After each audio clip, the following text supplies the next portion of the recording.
Hello, I'm Sally Bates and I'm a dispensing optician. I'm a lecturer at the ABDO College in Canterbury and I locum as a dispensing optician, and I'm the proprietor of Identity Optical Training.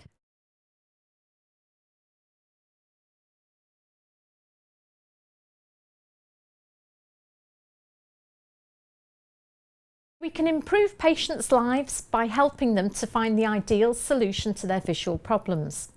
People want eyewear that enhances their self-image, comfort and lifestyle. They want a long-term professional relationship with their optician, just as we do with our doctor, dentist or lawyer. We need someone who understands us and that we can trust.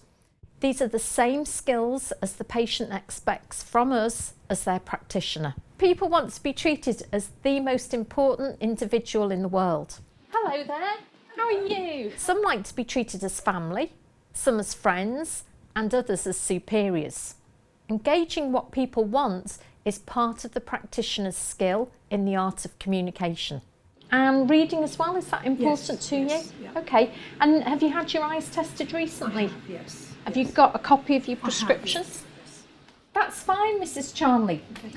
So the first thing I look at when I look at a prescription is the name, and then I know how to address the patient correctly. So Mrs. Charnley, what type of frames do you like? Well, I do a lot of crochet and reading and close work. Yeah. So I don't want a frame that's got a line underneath it. I like a clear. Oh, So okay. I can see nice and clearly. Okay, we've got a wide selection of those. If you come over here.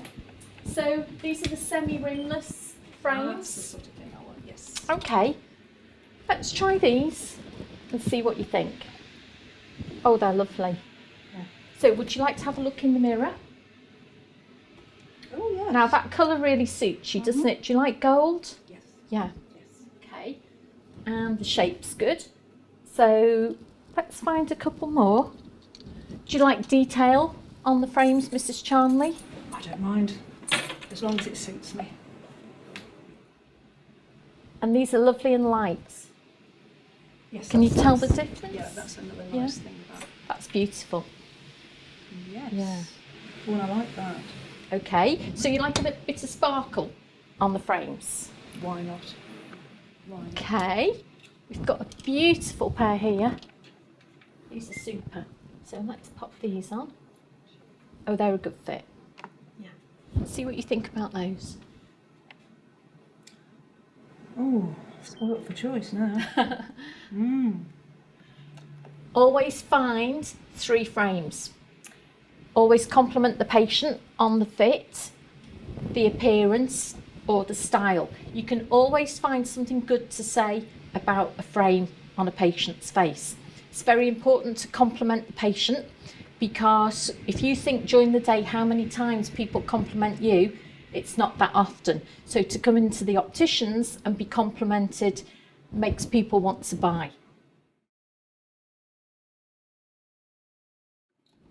So Mrs. Charnley, this is the gold pair.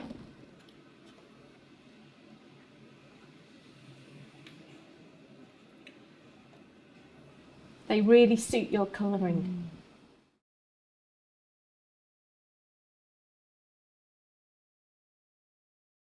Dispensing is about pleasing your patient. Start by introducing yourself and using their name. If the patient is older than you, address them as Mr, Mrs or Miss.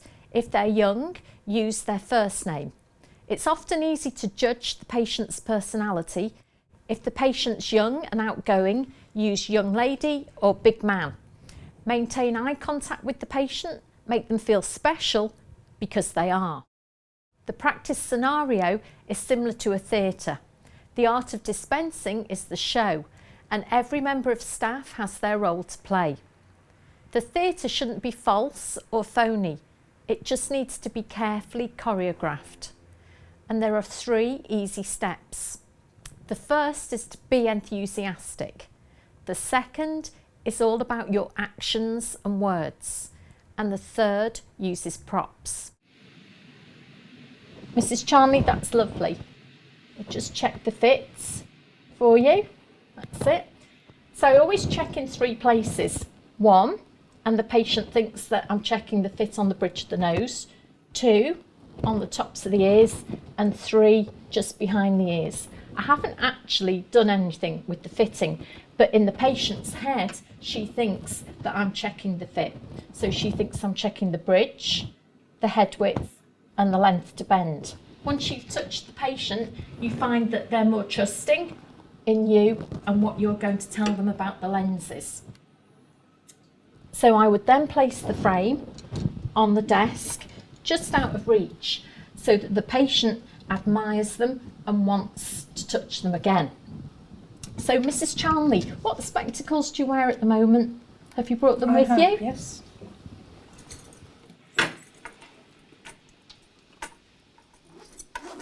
Do you wear them just for reading? They're varifocals. Oh, great. Okay. So I use them mainly for distance and for close work, such as my crochet or reading. Okay. Oh, that's fine. Yes, I can see you like the semi-rimless style. So let's have a look at your own on. Okay, and they fit quite close, don't they, on your Yes. temples? Okay. With the new pair, you're going to find that they're lighter in weight, so they're more comfortable to wear. And also you've got a little bit more lens depth, so for your reading and your crocheting, you'll find it easier to cope with the lenses. The impression that you create is lasting, so you need to be the very best that you can. Shape every word and action to convey your competence, caring, and your desire to help the patient. So at this stage, if the patient keeps looking at themselves in the mirror and admiring the new frames, then I know that she's a visual type of patient. This is NLP, neuro-linguistic programming. I would compliment her on the shape of the frame and the colour of the frame, and we would then be on the same wavelength with each other. If the patient inspected the frame and looked closely at the joints and the bridge and maybe how the lenses are held in place, then I would presume that she's an audio-digital type of patient. Audio-digital people like to know the ins and outs of everything. So I would explain to her about the supracord on the frame and about the pads being made from vinyl, so they're more comfortable to wear. And maybe if the frame had a spring joint, I'd chat about that, because those details really connect to the patient. If the patient said things like, oh, these feel comfortable on my face, these feel very light, these feel different to my old pair, I would presume that she's a kinesthetic type of patient. So comfort is very important to her. So then I would describe polycarbonate lenses, which are lighter in weight, of course, than other lenses. And I would talk about the weight of the titanium frames or stainless steel frames compared to other metals.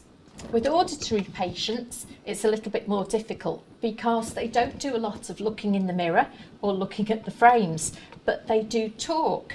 Auditory patients will comment on things like, I hear what you're saying, or I like the sound of those lenses. So chatting to them is more important than telling them that they look good in the frames. Ensure that you are using the appropriate language when communicating with each individual. Tailor what you say to match their personality. Make yourself different as a practitioner and make the patient remember you so that they recommend you to their friends and family. Make yourself into an indispensable dispenser. Going to the optician should be an experience. For example, a colleague of mine works in a practice where Wimbledon is on TV and the patients are served PIMS. It makes the task of visiting the opticians an unforgettable and pleasurable experience.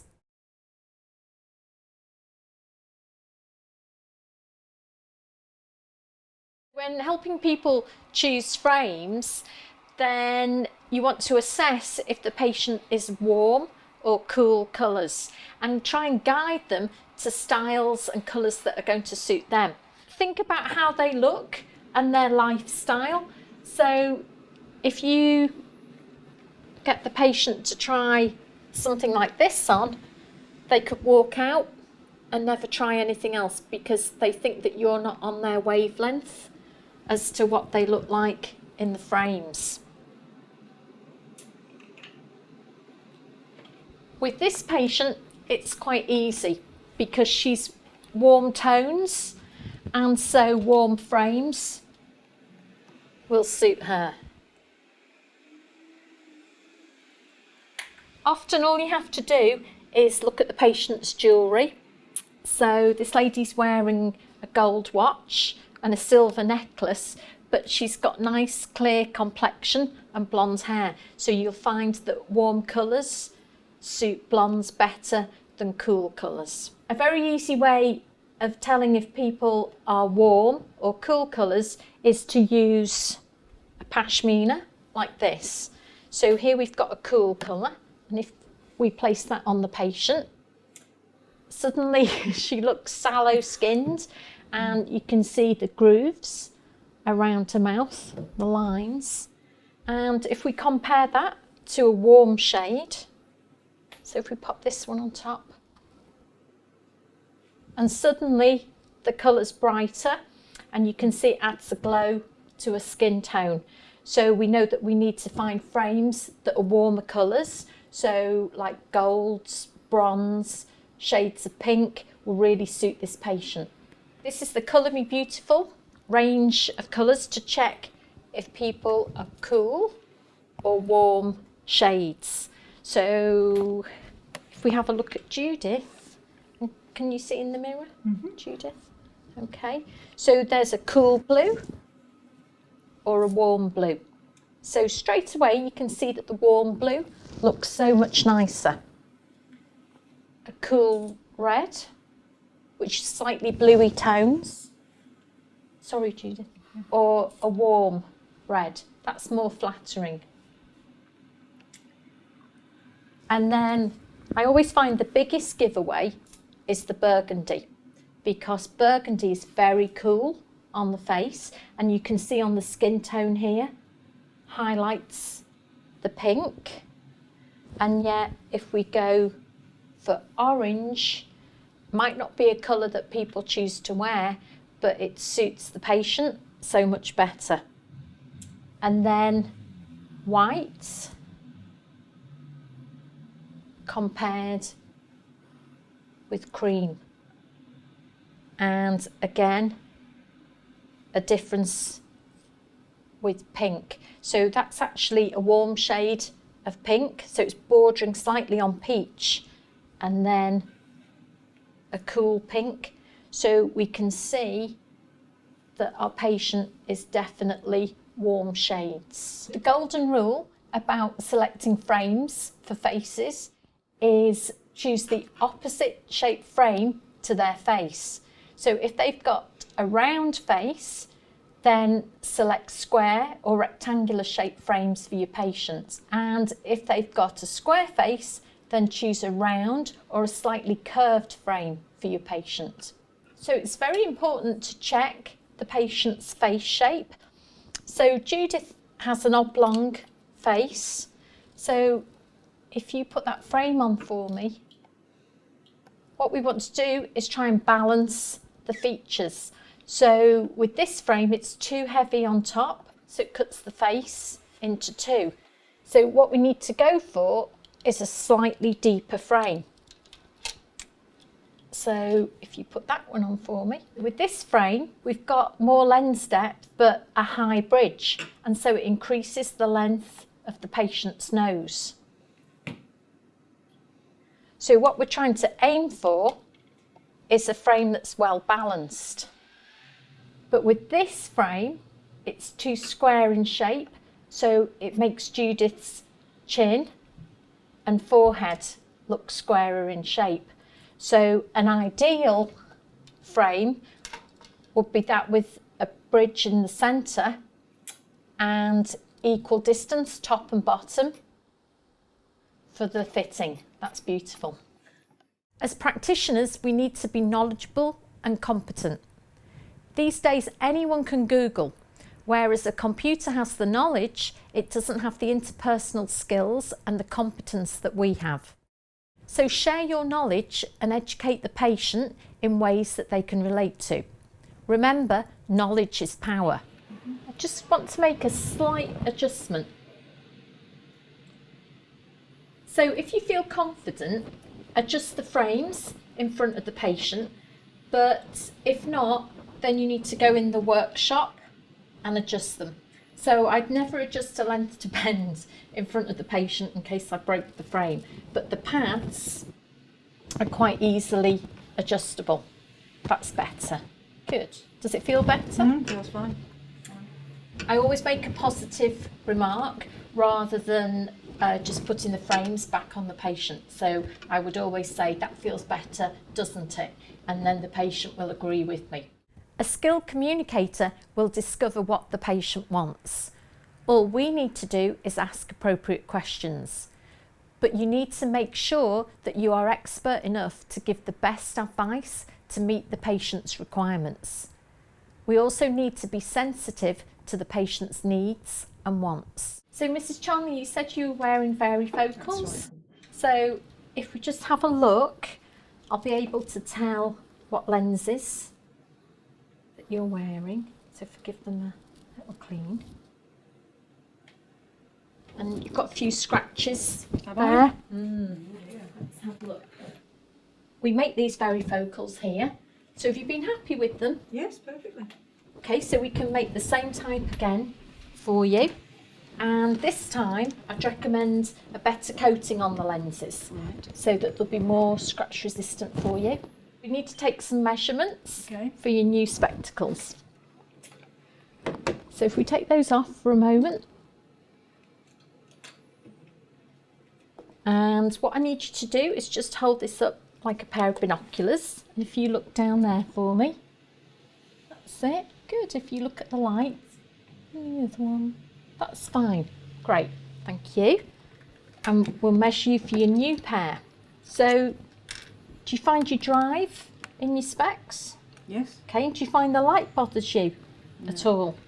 Well, I have a separate pair of sunglasses, prescription sunglasses. I suppose it would be easier if they were on, the tint was on those. Okay, we can make you a pair that will do everything for you. So they'll go dark in the sunshine when you're outdoors, and then when you come inside they go light again. And when you drive, they don't go quite so dark because you're inside the car, but you'll find that they have a little tint when you drive them, just a slight tint. And we can make them in varifocals as well. So we call those transitions lenses. You've probably seen the adverts on the TV for those. My mum and dad have those. Do they? Yeah, they like them because they've just got one pair of specs that do everything for them. So if you pop those on for me. And I always get the patient to put the frame on when I'm going to fit for varifocals or bifocals because that's where they want to wear them. I mark the lenses with the HCL and then 2 above, 4 above, 6 above and 8 above. So when the patient puts them on, they put the frame on where they want to wear them, and I can tell straight away where I want the fitting cross to be positioned. So if you look in this side for me, so that's 4 above, and that side for me, and that's 6 above. So the frame's sitting straight on the patient, so I would actually set the heights at 4 and at 6 above. So when I look at the patient, if they're not quite even, I would check the fit of the frame first to see if the frame's uneven or if the eyes, if one eye's slightly higher than the other. That's fine. Okay, Mrs. Charnley. So I always tell the patient that it's fine or it's great with the fitting, and then they know that the measurements I've taken are okay. Otherwise they do get a little bit worried. I don't mark the patient with the pen because some people back off and they don't like it, and also if my hand's a bit unsteady it doesn't give them any confidence in me. But the problem is sometimes that when you say you're taking measurements, people will often sit bolt upright and it's very hard then to get them in a natural position. So if that's the case, what I would do is chat a little bit, ask them about their family, ask them if they've been on holiday this year, what they're doing this weekend, and then they start to relax. I can see where I'm going to put the fitting cross when they're in their natural posture. So my next task is to actually fit the frame.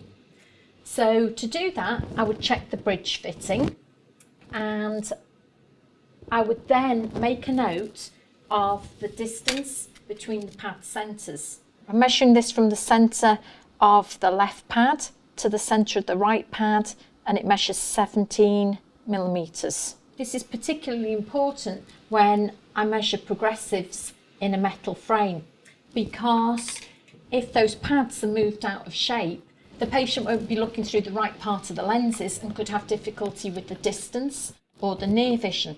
So when the patient comes back and complains that they can't see properly, all I have to do is look on the record card and check the distance between pad centres instead of marking the lenses up all over again. My next task would be to measure the angle of side. Again, I'd make a note of it. Place the 0 into the middle of the joint, and the flat of the rule is flat onto the back of the frame, and I measure through the middle of the side.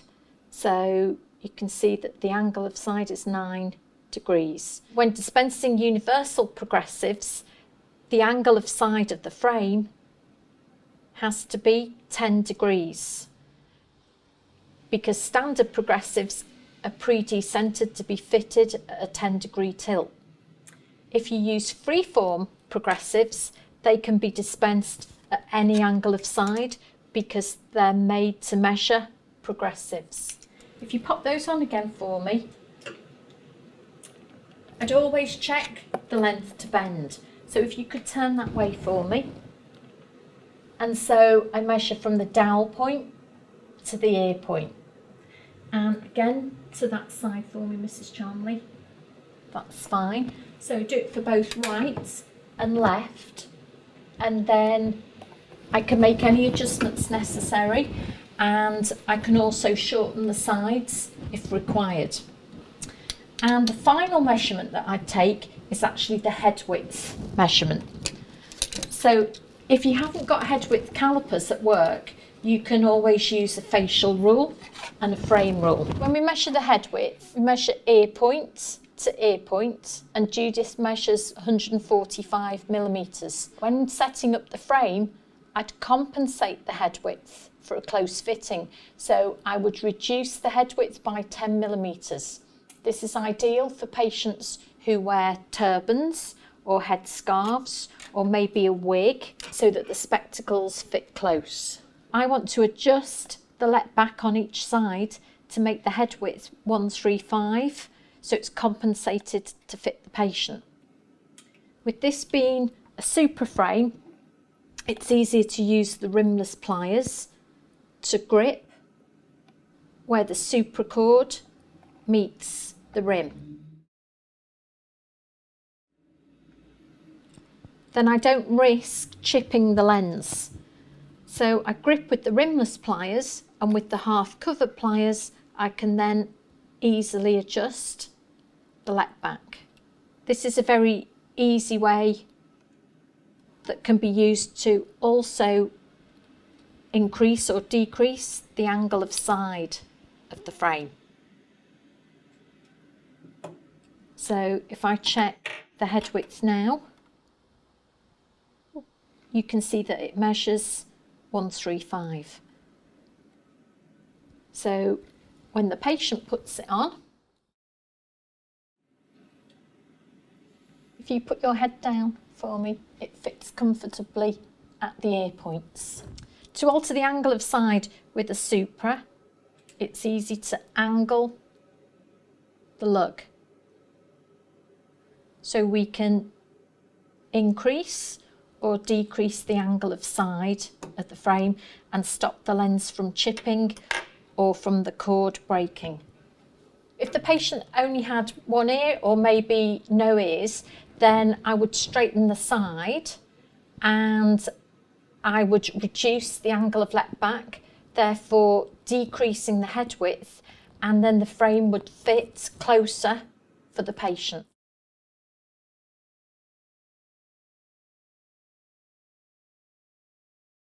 So with this frame being rimless, I'd recommend polycarbonate or Trivex lenses, obviously for safety and to prevent them from chipping.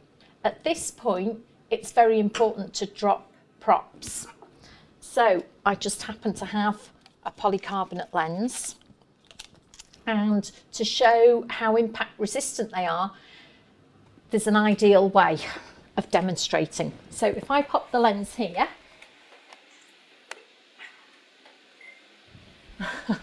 so Mrs. Charnley, when I sit on this lens, it doesn't break. That's how impact resistant your lenses will be. That's in amazing. Your frame. And then the polycarbonate lenses. Another good way of showing people is to take a rimless pair of specs and hit them on the table and just show the patient that they haven't chipped, they haven't broken at the edges.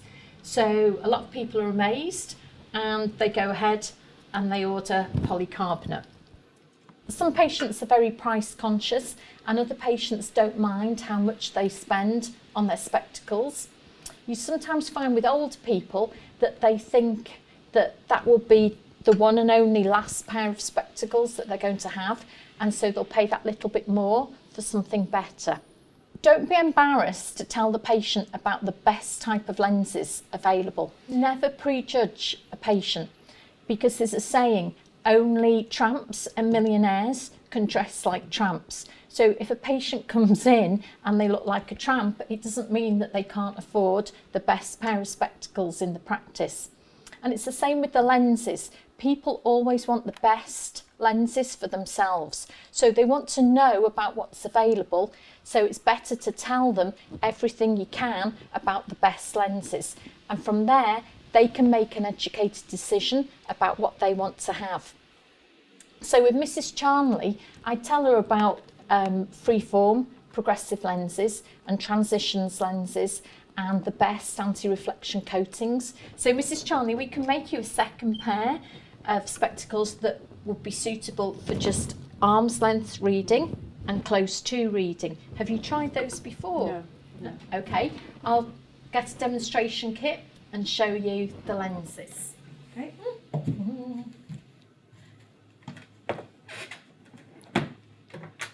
So Mrs. Charnley, we call these occupational lenses. So what I'm going to do is set up a pair of spectacles for you with your reading prescription.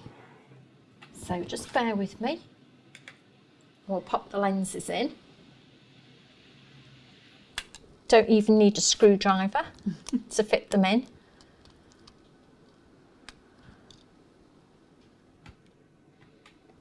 Just give them a clean for you. And that's your reading prescription. So if we pop those on, that's it. Can you see to read? Absolutely. And can you read that print there? Because that's like the newspaper print. Yep. Yeah? Okay. Now, I'm going to clip on this special lens on top. And now, if you look at the reading, you should still be able to read number 8. But if you bring it slightly further away, that's it. Can you still read it? I can, yes. Yeah, yes. That's because that lens gives you arm's length vision and close to. Do you use a computer at all? Yes. Okay, these are excellent for the computer. So how far away is your computer when you use that? Probably about arm's length, I would think. Okay. Do you use an iPad as well? No. No? Okay.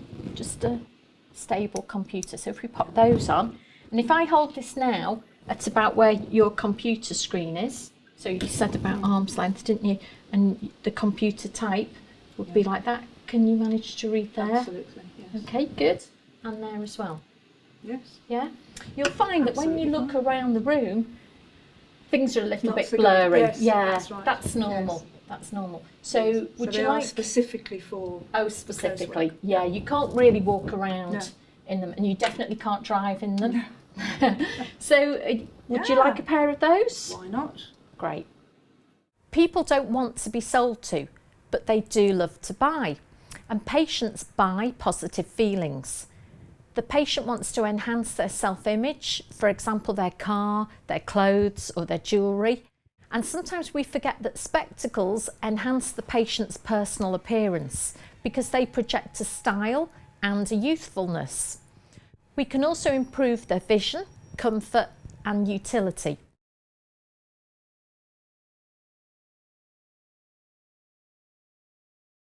Recommendation puts the patient's interests first and reduces their anxiety about complex choices regarding frames and lenses. What the patient wants and what the patient needs can be two very different things. Sometimes patients choose frames that you think are totally unsuitable but that they love. And remember, your facial reaction gives everything away. But you can always compliment the patient. So you could say it's good colour, or it's a good style, or it's a very nice fitting. In this case, we'd go for a good fit. We must be able to understand and interpret the patient's wants, needs and requirements. Ask the patient what they have, then ask them what they want. Once you know what they have and what they want, it's up to you to provide the difference. Your advice has a big impact on the quality of the patient's life, so use your skills and knowledge to make the correct recommendations. Mrs. Charnley, have you got any hobbies apart from crocheting and reading?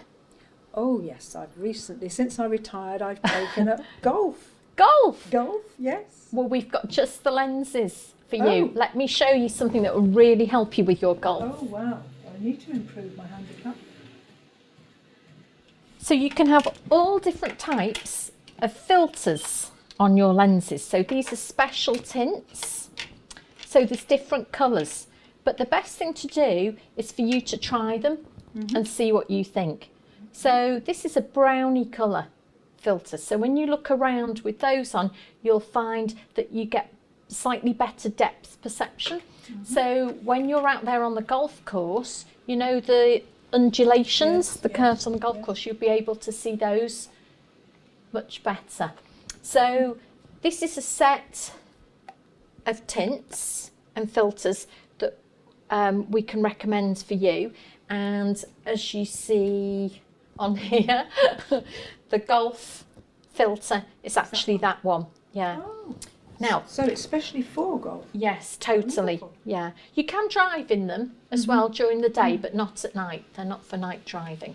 We can make these to your distance prescription. We can even make them in a varifocal for you, like you've been wearing at the moment. And so then you could see down the fairway and you'd be able to mark your scorecard as well. Now, this is something slightly different.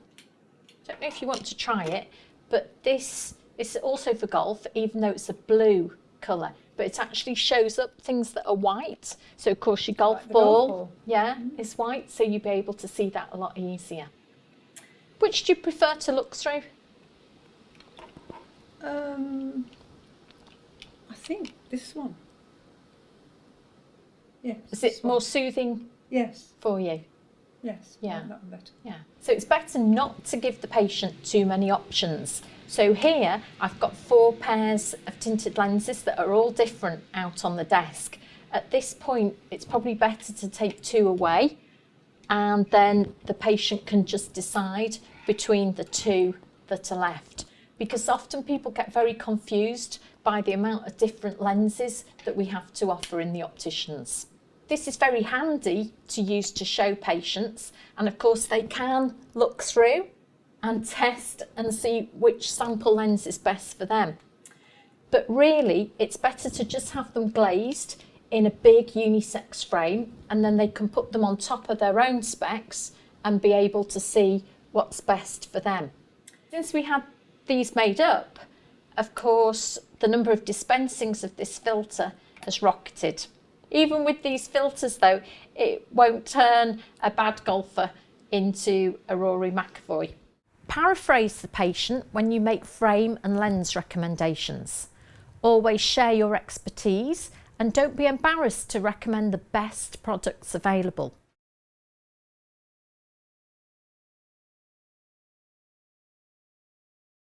Sometimes patients choose a frame that doesn't fit very well, and so what we can do is order a handmade frame so that the bridge fits exactly on the patient.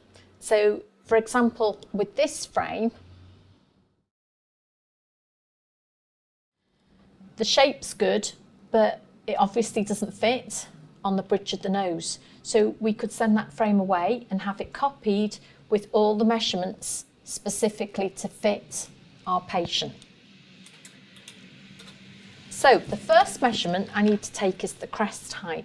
So Judith, if you look at me and look at the bridge of my nose, that's it. Good. So when I hold the rule, I just drop and it stops on the crest of the bridge. And it's very important that you're sitting at the correct eye level. So your eye level with the patient, because of course the crest height is going to affect the fitting, the height of the frame on the patient's nose.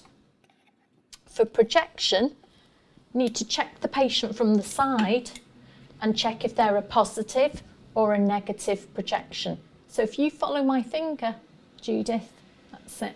I can see that Judith is a positive projection. So when the frame's made, it will be built up on the front of the frame to take it away from the eyelashes. Now, if you blink for me, Judith, that's it, and tell me when you feel this touch your eyelashes. Can you feel it now? I can see it just touching on one side. Yeah, that's it. So +2 projection. So to measure the distance between rims, I place the cursor on so it forms a box on the rule. So to measure the DBR at 10, place the rule back on the crest of the bridge and then just gently, so if you close your eyes, that's it, gently bring in the cursor. So all the time I'm holding the rule at a 10-degree tilt, and so we can see that the measurement is 18. And for 15, of course, it's going to be more than at 10. DBR at 15, so place it back on the crest. Gently, gently squeeze this in so it just touches each side of the bridge. And when I read that off, we can see the measurement's 23. So the DBR at 15 is usually 4 to 5 millimetres larger than at 10, though it can vary with different ethnic origins. The last measurement is the apical radius. We start with the largest and work our way down. So 10, 9, 8. So 8 is obviously too tight around the crest of the bridge because we've got a gap here. So if we go back to 9, it's pushing a little bit on the skin at both sides, and yet 10 is slightly too big. So we'll go for 9, and then that determines the fitting around the crest of the bridge. Now I've got the measurements that I need, I can draw a template of the frame and cut it out and check that it fits the patient. So if I draw on the HCL,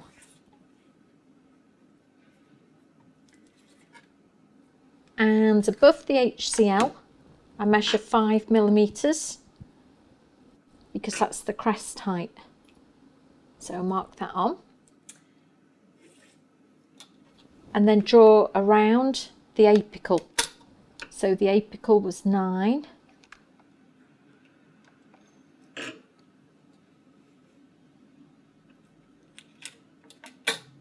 And from there, take a vertical line downwards and mark 10 below crest and 15 below crest. So then I want to draw on my measurements of 18 and 23. So DBR of 18 and measure 9mm each side. And then for the DBR at 15, it's 11.5mm each side. So you can see the shape beginning to form. So if I join the dots, that gives me the shape of the patient's bridge.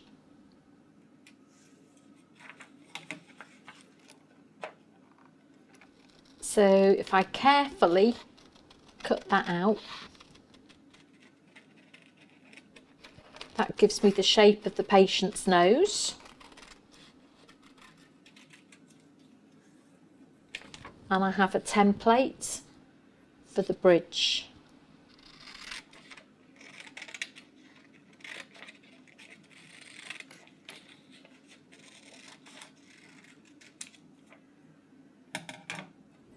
And I'll just snip a little off the bottom.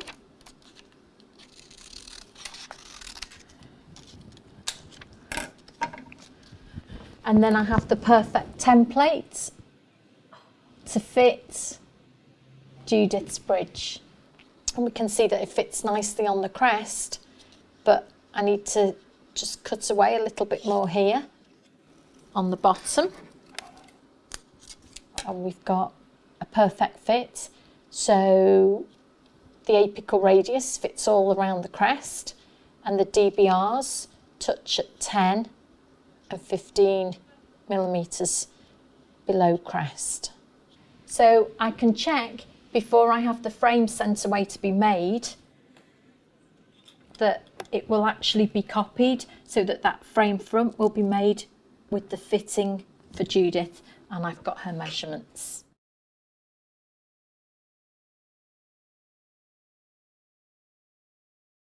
Give patients options regarding lens designs. This includes progressive lenses, high index, multi-coated lenses, occupational designs, tints, polarised and transitions. However, too many options can leave the patient baffled. Remember to ask the patient what they have and ask them what they want. If you give 3 price options, they will generally select the top or the middle option. So Mrs. Charnley, we can make your spectacles and have them ready for next week for you. Wonderful, good. So how would you like to pay? Debit card? That's fine, yeah.